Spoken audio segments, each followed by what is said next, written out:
Welcome to Literacy Talks, the podcast for literacy leaders and champions everywhere, brought to you by Reading Horizons. Literacy Talks is the place to discover new ideas, trends, insights, and practical strategies for helping all learners reach reading proficiency.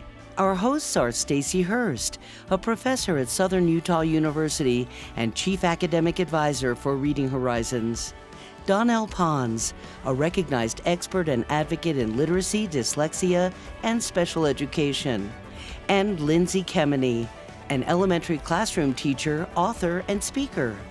Now, let's talk literacy. Welcome to this episode of Literacy Talks. My name is Stacy Hurst. I'm joined by Donnell Pons and Lindsay Kemeny. And today we are talking about something that is important to everyone, writing. And we are going to let our resident expert on writing, aka Donnell, lead the discussion for us. So Donnell, we'll turn the time over to you with that intro. Oh dear, with that intro. I was just thinking to myself, remember the good old days when a podcast, you couldn't view it? Those were good days. Yeah. There was no video. I love those days. I do too.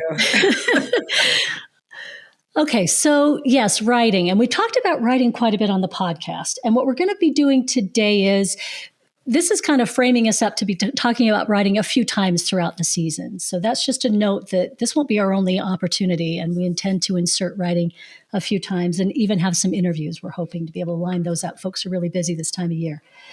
But this episode is more those building blocks of writing and what teachers should know.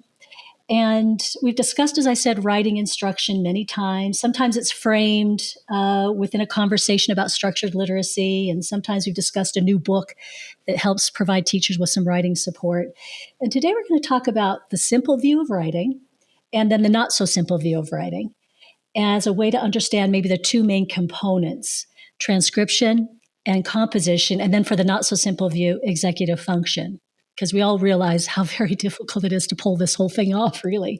Writing is anything but simple. And there are many articles we could reference. So I was just looking at one the other day that I sent off to you guys to look at, and then Lindsay shot one off to me that was fantastic too. So we may reference a few along the way, but just know that there are quite a few. Hopefully there will be even more information, because there are still some pieces lacking. As much as we've now come to figure out about reading instruction, we need just as much information about writing, and it really is a lot more challenging. And there are even educators that will admit, when pressed, I'm not even comfortable with my own writing. How am I supposed to teach writing? And that's just being honest, right? That my own writing experience wasn't great. I'm not feeling really comfortable or confident with this. And so we have to realize that too when we're talking about writing. And so, like I said, we may drop in some of these articles, but let's dive right in here, and let's start with transcription. What are some things we know about early handwriting instruction? Let's just start the conversation there. What are some things that we've learned and that we know about early handwriting instruction? Lindsay, what do you think? Well, it's hard.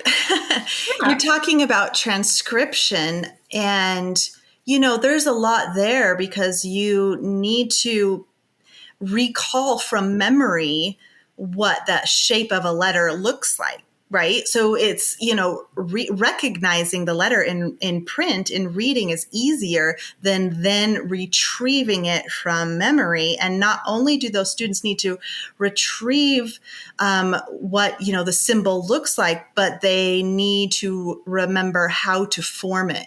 So right away, those two things can make students' production of writing slower, because they are working on that. They've got to recall it. And then, oh yeah, how do I write it? Oh, and maybe I have weak fine motor skills. So maybe I'm also trying to think about, how do I hold my pencil? My paper is moving all over. Oh, I need a hand on my paper. And so there's, just handwriting. There's a lot of things that come into play there. Yeah, and that's what I was thinking about, the motor skill aspect of it. And we really need to develop those in those young students. It's not something that may come naturally, especially when we're talking about writing. So starting with the larger motor, maybe really in preschool, they're drawing larger letters. But then, like Lindsay's saying, repetition is so vital for them to even remember the name, which helps them recall the shape, right? So that's important to teach those. And yeah, I just really admire teachers who do that well, because it is time consuming and requires a lot of repetition with feedback. And something else too, as I was instructing older students, is that we have an obligation too, that just because a student is now in middle school or a student is in high school, if you see a student who still has issues with transcription, there's still, you see something, you say something, you do something. That's another thing I've always found surprising, is looking at a student who's hunched over the desk and doing this very awkward and trying, and not saying something about that. Absolutely not. I would say something about that. Hey, tell me what's going on here. Tell me about writing. What's happening for you? And then immediately you get a story, right? They're more than willing to share. Boy, this has always been hard. This is the kind of what it looks like, and it's not great. And so start pulling that apart. And then what are the pieces that I can do within this setting to help you? Because there are lots of things that I can do. Everything from, let's get a better implement, to, can I slant that board for you? Because you can do a slanted board, and that's not that hard. They're not those difficult things, but there's still an obligation. If you see a student struggling with that, that's something I need to do something about. I think that's also interesting, is to think, oh, gee, now we're middle school, now we're high school. If I see that student who's really struggling over a piece of paper, and that's not the case. There's still plenty to be done. I even had a conversation just last night with my son who has dysgraphia. In fact, I have more than one son with dysgraphia. We've had this conversation many times about, tell me a little bit about, so what's it like for you now, even after all that practice? And it's still not great. And that's what's really interesting, is even after all the effort that we've put in, although it's much better, and it's far better than what it was, and certainly they can in a pinch do those things, but because so much time was left before we really had the tools to intervene. So that early intervention is really important. And I love hearing, Lindsay, you talk about this a lot, about the things that you do to help your students and provide those supports. So that's the transcription piece. We glossed over, clearly. We could have a whole episode on how you teach handwriting, right? We could do many, many things. And we know the importance now, too, of putting a sound as well with that symbol. Let's talk a little bit about that. Was that the instruction you guys were told to provide when you went through teaching programs? Was that emphasized at all when you two were going through? And I don't want to date anybody here. I'm not going to say how many years ago. It was just 2, right? 2 years ago when you graduated from college. Yeah, what was it like? I don't remember, honestly. I don't remember any. If it was even said. Do you remember? Yeah, I don't remember anything. I don't think I learned anything about it. I do remember something, because in my young mind, I felt like it was kind of a waste of time. We had to fill out a Zahner Bloser book. We had to do the letter formation ourselves. The emphasis was on us having good handwriting. Oh. And never do I recall that we were encouraged to attach the sound to the letter. It was very stringently how our handwriting looked. We practiced writing on the board. We practiced in that workbook. But I don't recall that we were connecting it to the sounds. That's interesting. How things have changed, right? We hope things have changed, right? Emphasis is different. And I figure you're kind of asking us that, Donnell, because it's the other part of transcription is spelling, right? So, and that's like the beginning of that, the very beginning. It's just, like you said, attaching those sounds to the letters, right? Connecting that. And then you're going to learn more and more spellings for the different sounds we have in the language, and being able to apply those as they write. So it's just another, and these are just like a little small piece of the complexity of writing, right? So like students are thinking about, all those components of handwriting, and then also, and how do I spell the word that I am trying to write? Yeah. Do you know, I have an interesting memory as you're talking about that, Lindsay. I'm thinking about fluency too, handwriting fluency, which absolutely can impact the way you're thinking when you write. My third grade teacher, I learned much later, it was his first year of teaching. I had no clue when I was a third grader. But he did focus on that. He would repeatedly have us write the alphabet as fast as we could.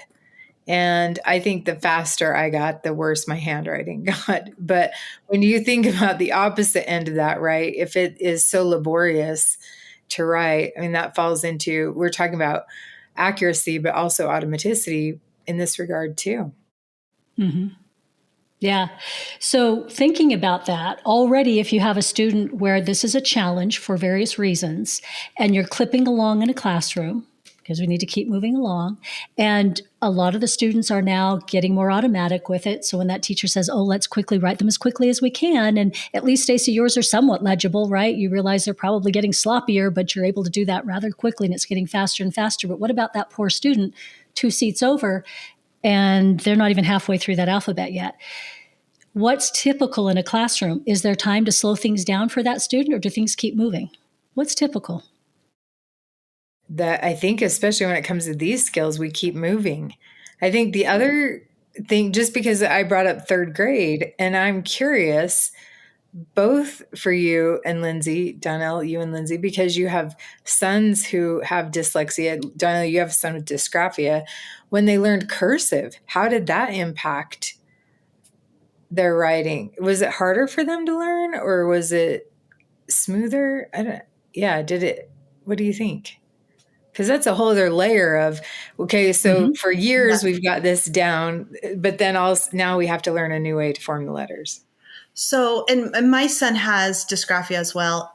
So it's often recommended for students with dyslexia to learn cursive. A lot of people have said, "Oh, that makes it easier because you're forming.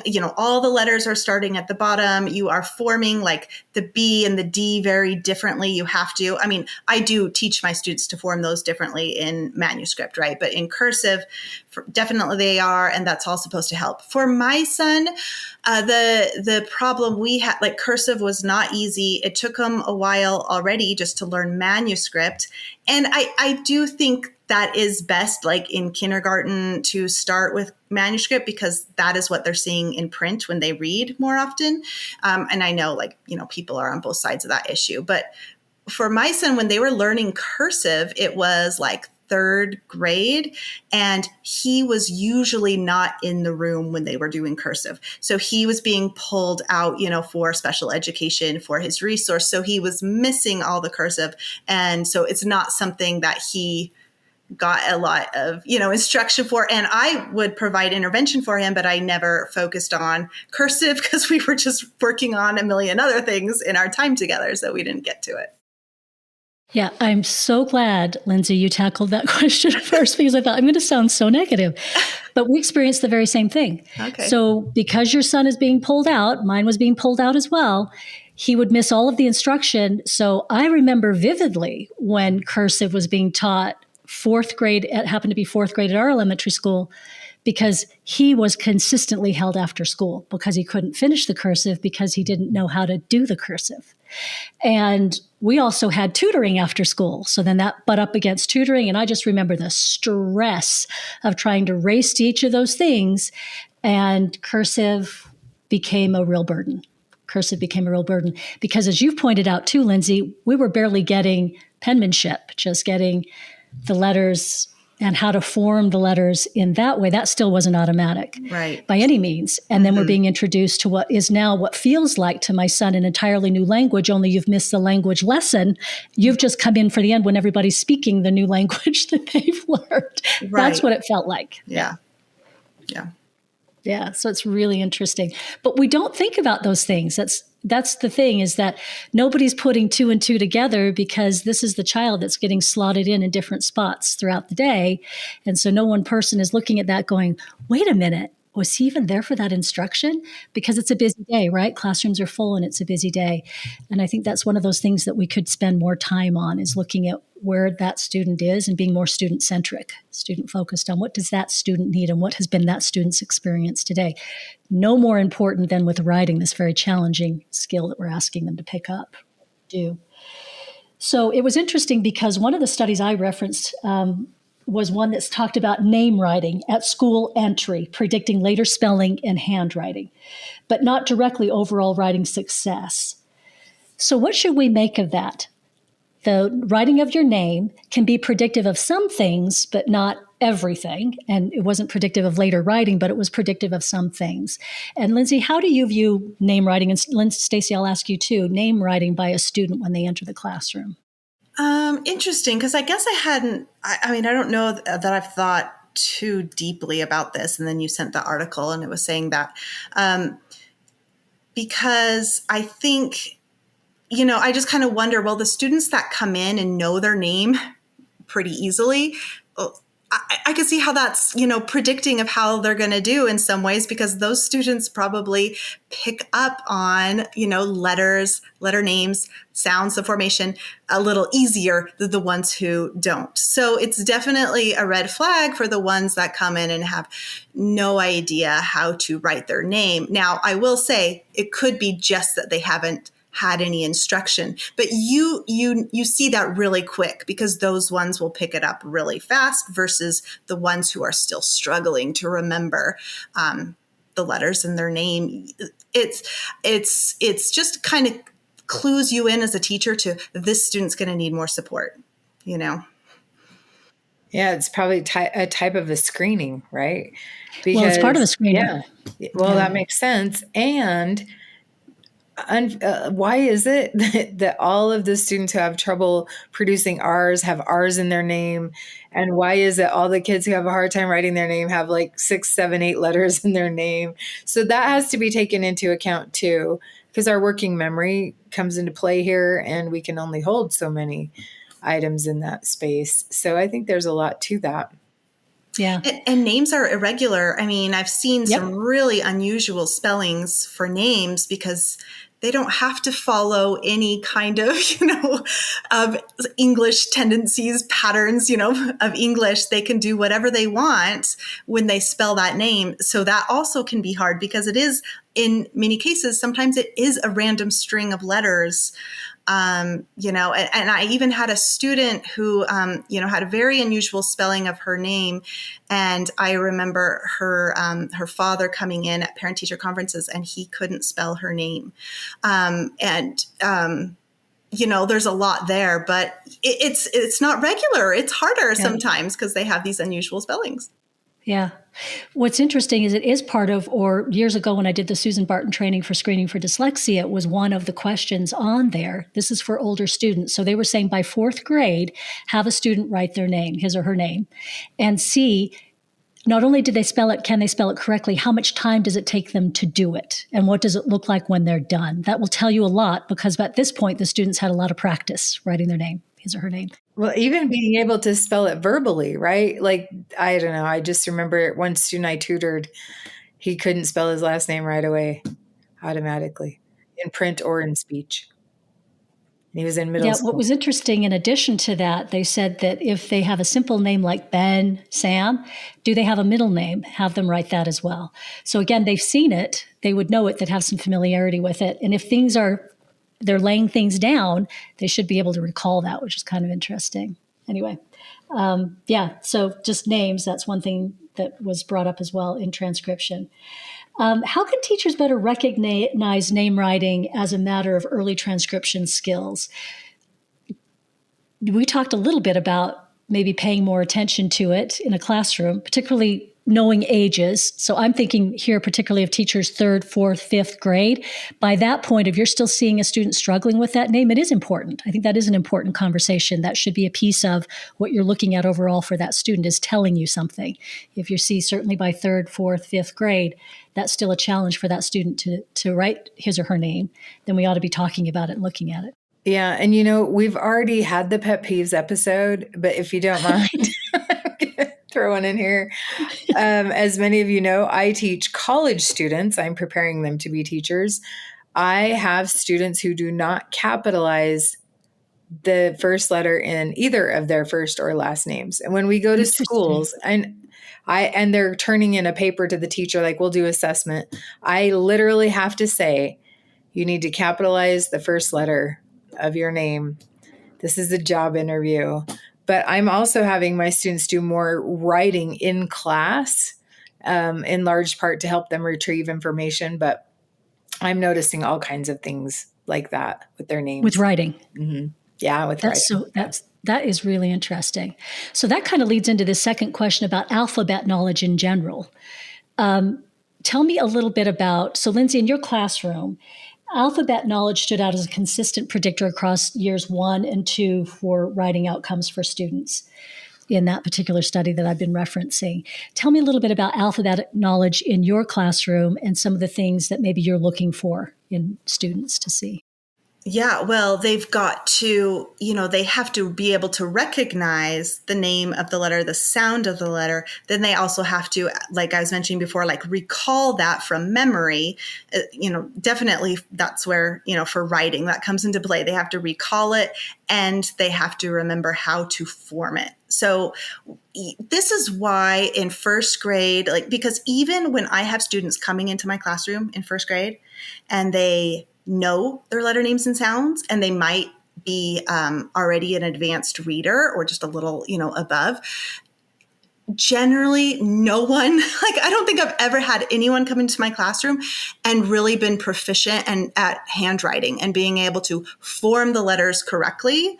They're all starting their letters at the bottom. They're not using them on the lines. And so I know you're asking about the alphabet knowledge, and I'm bringing it back to handwriting again, but it's part of it. Yeah, because as the better they know those critical features of the letters as they're writing them, the faster and the quicker they're able to recognize them. And there's is research there's a link, between them being able to form the letter and then recalling the sound or the name quicker as they're reading. So I just I really think it's so important.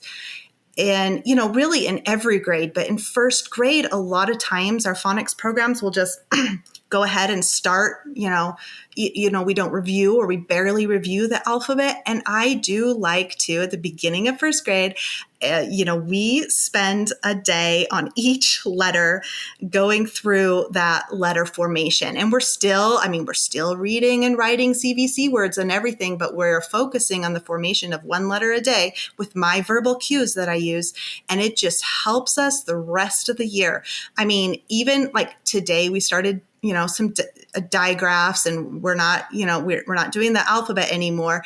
But when I see them, when they do their P backwards, I'm oops, remember, dig, roll around P, dig, roll around P. And just them hearing that language, that reminds them of how to form it. And then they can fix it and it's not backwards, because if they form it the way I've taught them, it's not going to be backwards. So, that's just all goes into knowing that alphabet so well. And what we'll do is now that we're all the way through our letters, I will periodically review those formations and the alphabet letters as we write them A to Z. And, we'll do it together at first. I'll do my verbal cues, hook around, small down A, tall down, roll around B. And we go through the whole alphabet. And then like Stacy was saying, I will time them for a minute. So then on their whiteboards in 1 minute, they see how many letters they can get. And I've set it up it's not stressful. It's low stakes. I'm not writing anything down. They're just telling you something. Yeah, it is, because you always can see those ones, or, oh, they don't know the alphabet, or we need to sing the alphabet with this student because they don't know the order, but they love it. They really love it. So I don't want to say this is high stakes and mean and timing.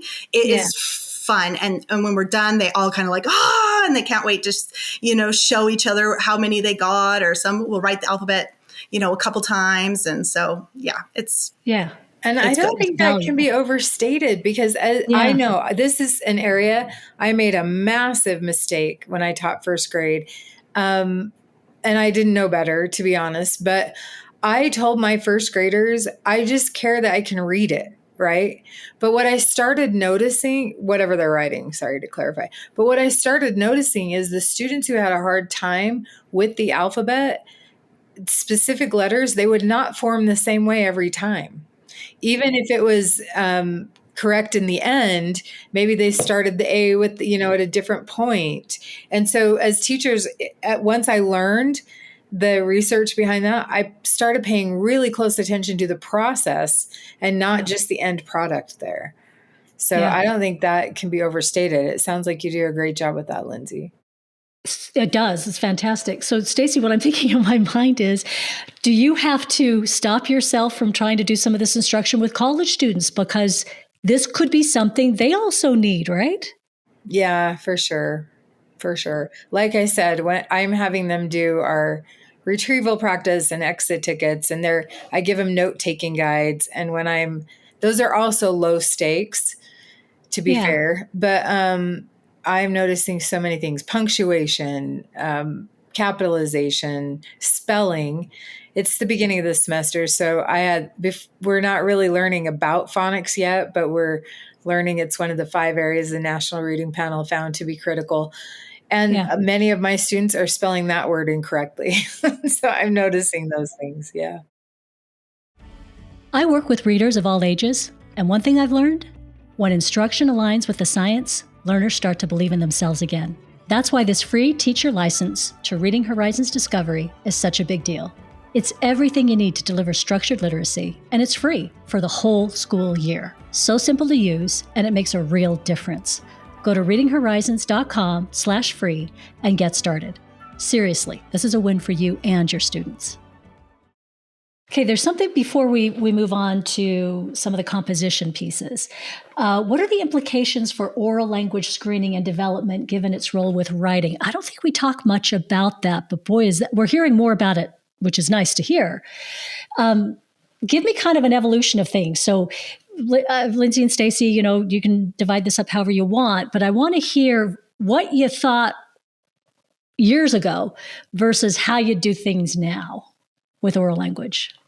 What do you think, Lindsay? Well, I don't think oral language was on my radar before, honestly. That's kind of terrible, and now it really is. I mean, I'm always telling my students, like, you have to say it in order to write it. If you can't say it, you can't write it. And really, like, we need to think about that. Like, Yeah. if your student, has these choppy sentences, struggles to talk in complete sentences, then they're not going to have that language as they go to write a sentence. And so I just value so much more, like, any conversations we're having, turn and talks, when we're doing that sentence level syntax, kind of, the instruction in the classroom, I'm so much more intentional. And it's not just like, oh, that a noun is a person, place, or thing. Do you know what I mean? Like, that's not it.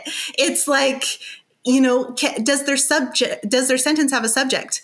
It's how are they using language? Can they answer in complete sentences? Can we encourage them to answer in complete sentences? Can we make sure we're teaching vocabulary and have them practice using the vocabulary words?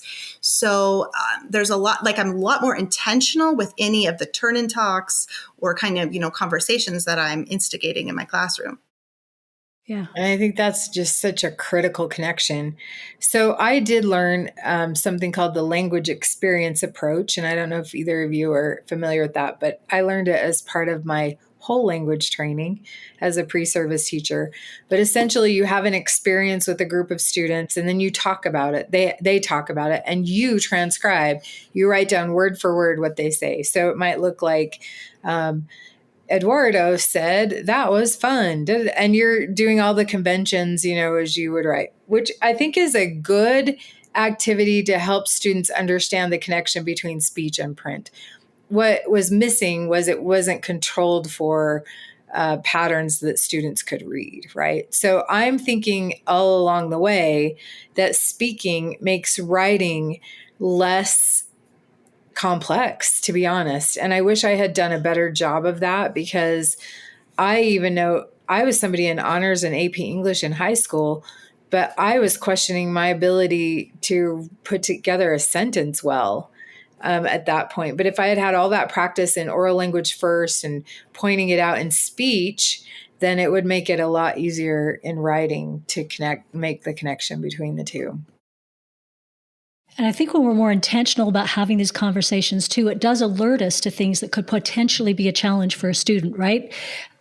I'm hoping we're catching kids earlier because we're being more intentional about those conversations, because that doesn't get any easier for that student who might be having a challenge. Also, we're realizing from research that a bit of intervention goes a long way, particularly in those early grades. We can do a lot for that, for oral language in particular, when we're intentional about what we're doing with students. I hope all of those things help improve what we see happening there. So let's get into the kind of composition piece. What's going on in the classroom once we got the transcription is cooking? Say we got those kids, they have an implement in their hands, they know what to do with it, they're forming those letters. What should primary educators take from research when planning their early writing instruction? You're ready to go. You're raring to go. You've got a few spelling patterns under your belt, and you want to get these kids off and running with a bit of writing. Lindsay, what does that look like in your classroom?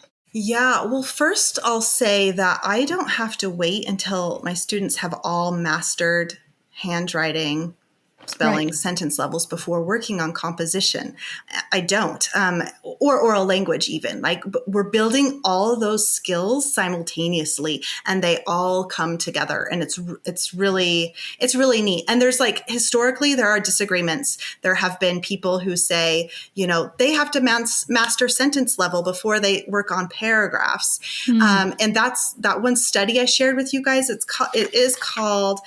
For our listeners, it's called Yes, They Can, Developing Transcription Skills and Oral Language in Tandem with SRSD Instruction. It shows, and it's kind of like the first experimental study that the researchers were aware of done in first and second grade of how you can do work on all of those skills. This is what it's showing. And they're saying that people who think, hey, you have to master these before we work on composition, that's not informed in research. And they kind of explain that in their article. It's interesting. So, and so that is like what I'm doing from the beginning of first grade. So, you heard me talking about handwriting. Yes, from the first day of school, we're working on handwriting. We're working on our spelling constantly, right? And then we're also working on composition. And so that one of the things I need to teach with composition is the writing process. And I am teaching them how we can pick our ideas, organize our ideas, write and say more. And we are connecting that with what we're reading about. So it's really tied to what we're learning and reading about, and then we're going to write about it. And we can do a couple sentences a day, and over the week, we're going to have a paragraph. But it's not on their own. I am scaffolding it. Right now, at this time of the year, we're orally crafting those sentences together. So after, we've talked about it, we've brainstormed, we've organized our notes, and then we take our notes, we have to turn them into sentences. So it's really great because I can build in a lot of sentence level work right here. But in the context of we're going to be building a paragraph. So it's so fun because they'll turn to their partners. Like I might give one way they could turn these two words into a sentence. Then they turn and talk to their neighbors, and I go around and listen as they're orally crafting these sentences. And then we share them, and then we'll choose which one to write. And then all together, we'll write the sentence. And I'm like modeling, we'll sound it all out together. We'll sound out the words. Like this week, we're writing about ways we can stay healthy because that's what we're reading about. And so for healthy, I'll say, let's say the sounds. Tell me the sounds in healthy. E, and then I do I will spell it correctly, and I'll be like, what's the first sound? Yeah, we know that. Tall down, roll down, H. Okay, what's the next sound? Watch this spelling. It is a E-A, and they're going to do it with me. So we're reinforcing all those things that we were just talking about, like with the handwriting and the spelling and connecting sounds and letters, but also doing sentences. So I could talk, I'll stop. I could go on and on and on, but that's how it looks right now. And then it's gradually going to get more, they'll be more and more independent. And then soon they'll be doing it all on their own.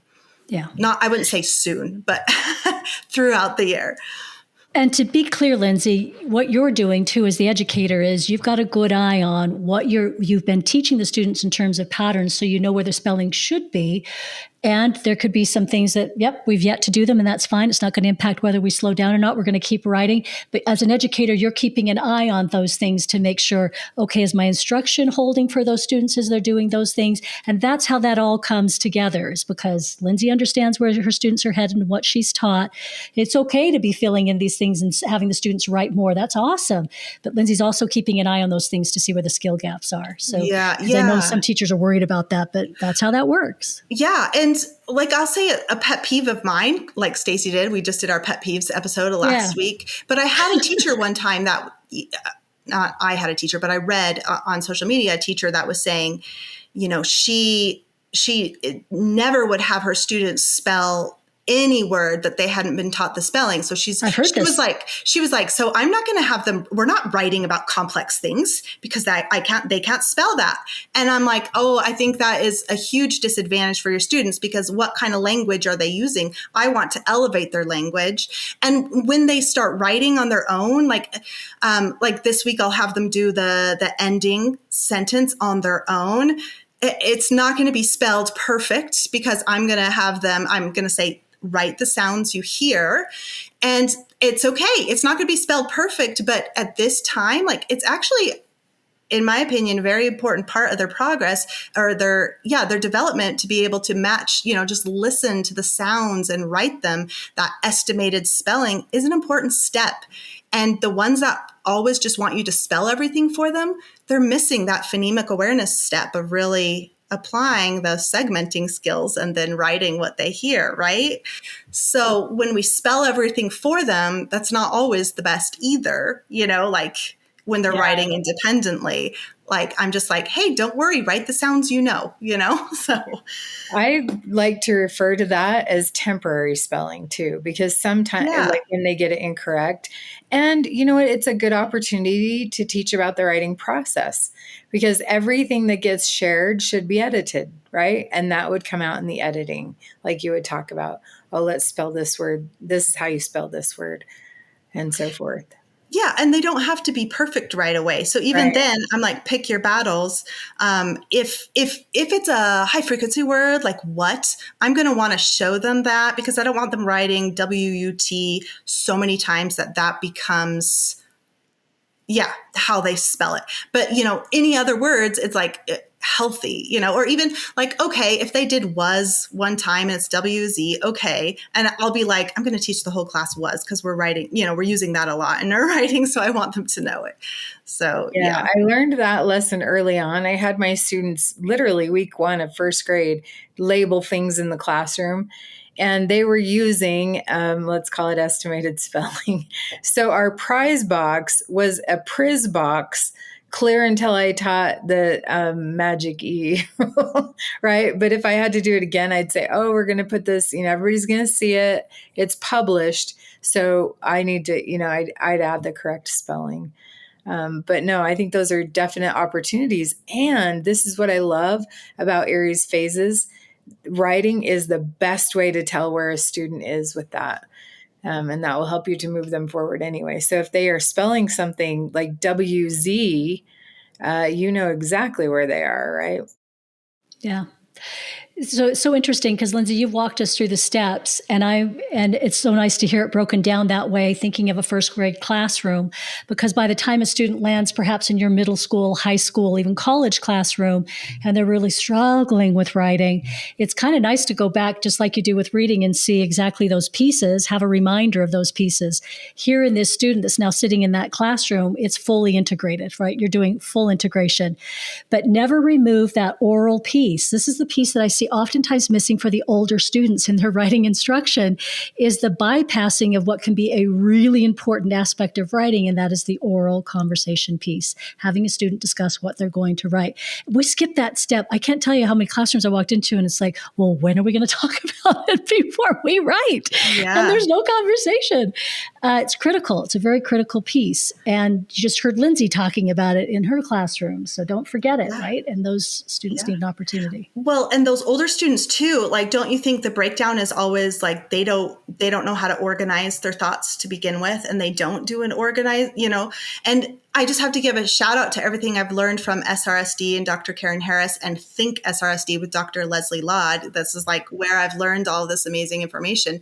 But they need to be able to, from the time they're in first grade, I'm teaching them how to pull apart a prompt. We read the prompt and I go, do what? And they're like, do what? And I'm like, what is this asking us to do? What's the doing word? Oh, describe. Okay, we're supposed to describe. What are we supposed to describe? Ways to stay healthy. Oh, okay. Ways to stay healthy. So think about like your older students in sixth grade or even more. Sometimes those writing prompts are complex and they're long, and you've got to like teach them how to pull that apart first so they even know what to write about in the first place. So my older students, here's something else that you need to give older students the opportunity. I let them read those prompts and say, how do you feel about the prompt? That matters. That matters how they feel about the prompt, particularly when they're older, right? We forget all about motivation. Maybe when I'm younger, I don't mind answering the questions about that. But if I'm in sixth grade and you're still asking me about my summer vacation, maybe I think that's a pretty lame question. So you have a right to have an opinion about the prompt. That's the first thing we get off the table right off the bat. How do you feel about the prompt? Yeah. And a lot of kids will say, I don't like it at all. Tell me why you don't like it. Well, I didn't like it because of this. I had to write that last time. I get all their opinions. Those are all valid. That's fantastic. Yeah. That's going to be part of what you're writing about. It is. It can be. Absolutely. That's part of your prompt. So then we'll start pulling it apart, how we answer that question. Yeah. How does your opinion get to be part of your answer? Oh, I see how I can incorporate that here. Do not divest that student away from their feelings about things. That's writing. Writing's our feelings, right? Yeah. And I hate losing that piece about writing. It's making kids think it's all antiseptic, right? Who wants to do that? And teachers can have an opinion too on the prompts, yes. Because sometimes, like in your core program, you read a prompt and you're like, well, that's ridiculous. What? So you know what? I think you can change it. It. Like, I just had someone in our like writing Facebook group that shared a prompt in their program, and I can't remember what grade. It wasn't really a higher grade. It was like maybe third or something. And it was asking them to write a story. So like a narrative about, I think it was dolphins, but then there was all these things saying that they had to include all these like informational facts about dolphins in the narrative story. So it was like a narrative nonfiction. And I was like, whoa, that is so complex. That is so hard for them. Like, like a narrative alone is hard to write, but especially when you're also supposed to be making it like all these nonfiction things in there, informative things. So I like teachers, you can, change the prompt I guess I'm not your principal or your district. If it was me, I would just say, change the prompt. And a lot of times our comprehension questions in our programs make really good prompts. Those are better a lot of times than the writing prompt that they have. And the comprehension questions will relate directly back to what they're reading. Yeah. What do you think, Stacey? You've been nodding your head and laughing. A lot of this is resonating. Yes, it is. And of course, I'm thinking about my most recent setting, which is with older learners, but learning how to be teachers, obviously. I have mentioned before on this podcast that at the first of the semester in a specific class, they have to write an essay about 5 books that have impacted their life the most. And I learned really quickly in my first couple of years of giving that assignment that I had to be way more detailed about that. If you read the instructions now, it literally goes paragraph by paragraph. Introduction paragraph, you should mention all of the books you're going to address. Second paragraph should be book 1. Third paragraph, book 2. A paragraph is not just a sentence, more than a sentence. And then you should have a concluding paragraph that says right? Because you can't assume. Yeah. What's interesting too, I remember back some of the best and most, I thought they were really fun. I guess I should ask my students what they thought. I was having a good time.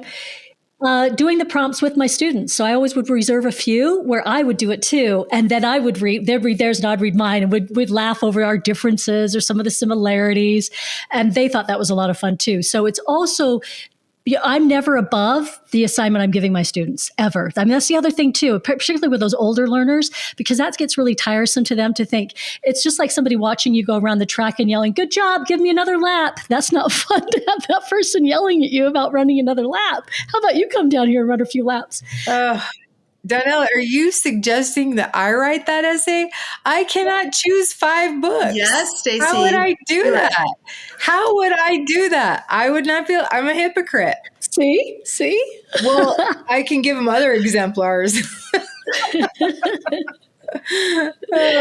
Good suggestion, though, honestly. And it does bring to mind for me that that aspect of modeling it, which, Lindsay, you just described that perfectly. You do that. It's built in, but on every level, right? Yeah. And having fun with it too. So, I mean, we talked about very practical, and this is exactly what we wanted to talk about. And we're probably going to have to wrap up here because trust me, we could do this for the next few hours. We have plenty to say about this topic. So we're all going to have to cut it off at some point. But it's also those things that you can do to make writing fun too. And we didn't get a chance to talk about those, and I didn't really ask you to. So it's not like we had an opportunity. But as a reminder too, for older students, no matter what the setting, trying to make it fun for the students. And so I remember sometimes I'd have my students pretend they were reporters and I would tell them a little bit about what it was like to be a reporter. That was something that I did as a job. And we'd even make little reporter notebooks, and they would have to use that in their hand. So I would show them what a reporter notebook looked like. And it is a certain size for a reason. It fits into the palm of your hand. So you can flip the pages and write with the other hand. Oh, they thought that was endlessly interesting. So then it's, what notes could you take? And I would be the subject. They would write the story. But just ways to then make it fun as well. We do have to do these practical things. We are teaching them very specific skills. We are being explicit in what we're doing and giving them opportunities. But then we're also infusing this with some joy and some fun, right? Absolutely. And like, I think, if you are really setting your students up for success, they're going to enjoy it. They're going to have fun. And I love it. Like, my students love writing time. And even like, we're only, a month into school, and they're already like, "Oh, I like this." When I'm like, "Get out your writing folders," they're like, "Oh, I like this," and we'll sing chants. We sing little songs. It's fun because they're turning and talking and then coming back and sharing. They like when I model things. And I will say, for the spelling is kind of fun. Like, it's just, I can be silly and fun with them, like with the spellings that they haven't learned. Like, we were writing about our body organs last week. So we were writing the word stomach, and I'm like, "It looks like stomatch." And they just thought that was so funny. And every time, we went to write stomach, they're like, "Stomatch." And they just thought it was hilarious. And it's just like this, silly little thing. But then, and then I will model for them, and I will model like some positive self-talk. And so I'll pretend like I'm like this persona. I'm like, "Oh, now I'm a student." And, I have like a pretend name, and I act like I'm a student, and I'll show some of I will be like, "Oh, I wonder when lunch is. Oh, I'm hungry. Oh, my hand hurts. Oh, I need to use my self-talk. Focus one step at a time. Don't worry. Think of fun new ideas." I can, and they're kind of entertained by it, but they're also, getting some examples of how when they start getting distracted or have a hard time, they have to pull themselves back. It happens to everyone. So I just think, I don't know, writing is one of my, I say this almost about every part of my day. I'm like, it's one of my favorite parts of the day, but really writing is it is so fun. They really like it. They enjoy it. So I love that you brought that up, Donnell. And there's nothing like seeing them generalize it. So I loved this about teaching first grade, that parents would say, "Oh, they're writing all of the time. They wrote me a note. They, all these things are so cute and fun." And I do like the idea of making sure it's fun. Donnell, you would be impressed. One thing we did every time somebody had a birthday in my class is they would be interviewed, and we made serious business of it. They'd sit up front in a high chair, and then we had a microphone that we'd ask, the rest of the class were the reporters. And then they would each write a page about this person after we've interviewed them, and that person would get a birthday book. And it was always fun when you were looking over these birthday books by the end of the year, because they went in the classroom library till the end of the year. You could tell the students that had birthdays towards the beginning of the year compared to the end of the year, there was always much more refined writing in the end. But they loved that. And they could see that there's application to writing beyond, what we're doing in school and just how beneficial that can be. Yeah, this has been great. Thank you so much. Again, we promise we will have more than one conversation about writing, so there will be more. But this was just really a nice kind of introduction, kind of come back around, maybe some things we've talked about or thought about, and getting our grounding in it again. Things you maybe want to talk about a little bit more, maybe with your other teachers in your school or something, or maybe it was just fun to have a little time where you kick back and just listen about writing again. But this has been fun. Thank you so much for the conversation. Yeah, thank you. It's very timely for me too, because I am writing a new course that will include writing for pre-service teachers. And honestly, it's a little overwhelming. How do you fit it into a semester, right? So I'm taking notes. I'm learning from both of you, and I look forward to our other conversations about writing. If anybody in our land of listeners has any suggestions, I'm open to those too. But thank you so much for listening. I hope you got as much out of this conversation as I did. So thank you, Donnell and Lindsay. And hopefully you'll join us for the next episode of Literacy Talks. Thanks for joining us today. Literacy Talks comes to you from Reading Horizons, where literacy momentum begins. Visit readinghorizons.com/literacy talks to access episodes and resources to support your journey in the science of reading.